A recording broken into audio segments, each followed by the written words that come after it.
Para sa ulam natin ngayon, magluluto ako ng ginataang tulingan. Ito yung pinustas na tulingan, yung malalaking tulingan tapos pinutol-putol na. At para hindi malansa, syempre lalagyan natin ng paminta. Naghanda na ako ng hiniwang luya. Lalagyan ko ng siling berde. At syempre ang ating sibuyas at bawang. Para hindi malansa yung ating lulutuing tulingan. At haluan natin ng okra. Ang okra nga pala mga kapobre ay madulas kainin, pero kung may asim ay hindi naman dudulas.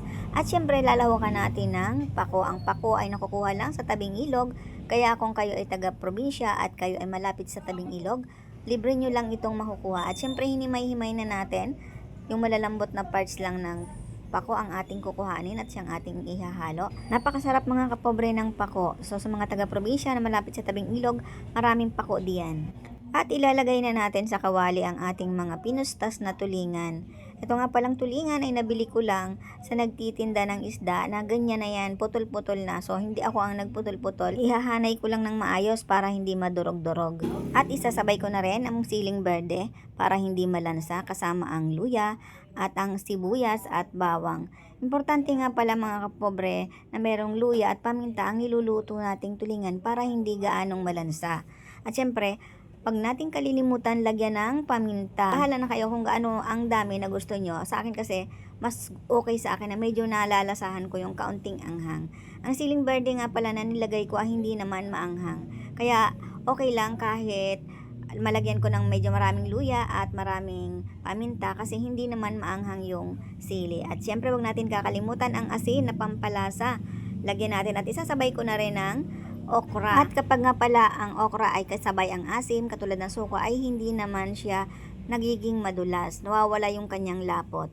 Ang ginagawa ko nga pala pag nagluluto ako ng tulingan ay hindi ko nilalagyan ng tubig, suka ang aking ipinagluluto. At syempre para mas lalong sumarap, ay lagyan natin ng magic. Kaya nga pala suka ang aking ipinagluluto sa tulingan ay para hindi madurog-durog yung tulingan. Kapag kasi maasim yung pinagluluto natin, katulad ng suka, wag muna nating lalagyan ng tubig, hindi siya na-overcook or nadudurog-durog at matigas yung laman. Kaya kahit haluin natin ay buo pa din yung isda. Kapag kasi may tubig ay kadalasan ay nadudurog yung isda. Kaya suka ang aking ipinagluluto para matigas yung laman ng isda. At lutuin muna natin sa mahinang apoy. Nakikita nyo naman, ganyan lang kadami yung sabaw niya. Kasi suka lang yan. Lulutuin ko lang yan sa suka. Takipan muna natin at lutuin sa mahinang apoy. At ayan, luto na ang ating tulingan. Ay, pero hindi ko pa yan lalagyan ng gata kasi may sabaw pa. Patutuyuin ko muna yan para mas lalong malasa yung tulingan. Hanggang sa absorb nung tulingan yung sabaw.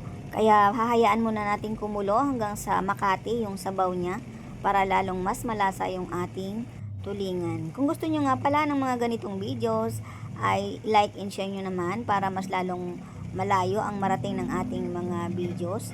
At kung hindi pa kayo nakasubscribe sa aking channel ay subscribe ka na rin. Pindutin nyo yung bell button para notified kayo sa lahat ng mga i-upload ko pang mga videos. Ayan, at kapag ganito nang nakati na ang sabaw, ilalagay na natin yung pako. Kasi yung pako ay madaling maluto, kaya ipapahuli natin. Kumakain din ba kayo ng ganito, pako? Comment down below naman at share nyo na rin kung paano nyo niluluto ang pako. Napakasarap nito. Ayan, takipan muna natin para mas madaling maluto yung pako. Pero saglit lang yan. Ayan, at luto na ang pako natin, kaya isusunod ko nang ilagay yung ating gata. Yung palang gata ko ay kakanggatayan, yung malapot na gata. Nabili ko lang yan sa palengke. Pero kung meron naman kayong niyog na yung kakayurin nyo at kayo na ang maggagata, ay di ang ipagluto ninyo ay yung pangalawang gata para lalong mas malasa yung inyong ginataang tulingan. Pero kung wala namang kayuran at wala kayong niyog, pwede naman kayong bumili ng gata sa palengke. Less trabaho na rin kasi hindi na kayo magkakayod at hindi na kayo maggagata. Kapag nailagay na ang gata ay lakasan lang natin ang apoy para mas madaling kumulo yung ating ilulutong ginataang tulingan. Kapag kasi nagluluto ako ng ginataan, ang gusto ko ay yung malapot ang gata o kaya ay yung naglalangis yung aking niluto. Mas masarap kasi yung ganon, mas malasa at kung ginataang tulingan ay mas alis yung lansa kapag lutong-luto yung ating gata. Ayan, nataluhaluin lang natin para hindi lumabnaw yung gata habang niluluto, habang kumukulo. Yan, halu-haluin lang natin. Huwag natin tatakipan kasi pag tinakpan yan ay lalabnaw yung gata. Kaya habang kumukulo siya, galaw-galawin lang natin yung gata. Kasi pag pinabayaan, nagbubuo-buo yung gata. Kaya ganyan ang ginagawa ko. Anyway, kung nasa province naman kayo, alam ko, eksperto na rin kayo sa pagluluto ng mga ginataan kasi ganun talaga sa probinsya. Mahilig sa ginataan. Ayan, at medyo nakakati na ang ating lulutong ginataang tulingan. Lutong-luto na yung ating gulay, luto na yung ating pako, at medyo lumalapot na rin yung gata. Kung gusto nyo nga palang lagyan niya ng ibang gulay, pwede naman. Ang gagawin nyo bago nyo lagyan ng gata ay luto na dapat yung gulay kasi pag nilagay nyo agad yung gata tapos ilalagay nyo yung gulay, lalabnaw yung gata. Ayan, malapot na ang ating ginataan at naglalangis-langis na rin. Okay na to. Kung nanonood ka pa rin sa aking video ngayon, comment down below naman kung taga saan kayo para alam ko kung saan nakarating ang aking video.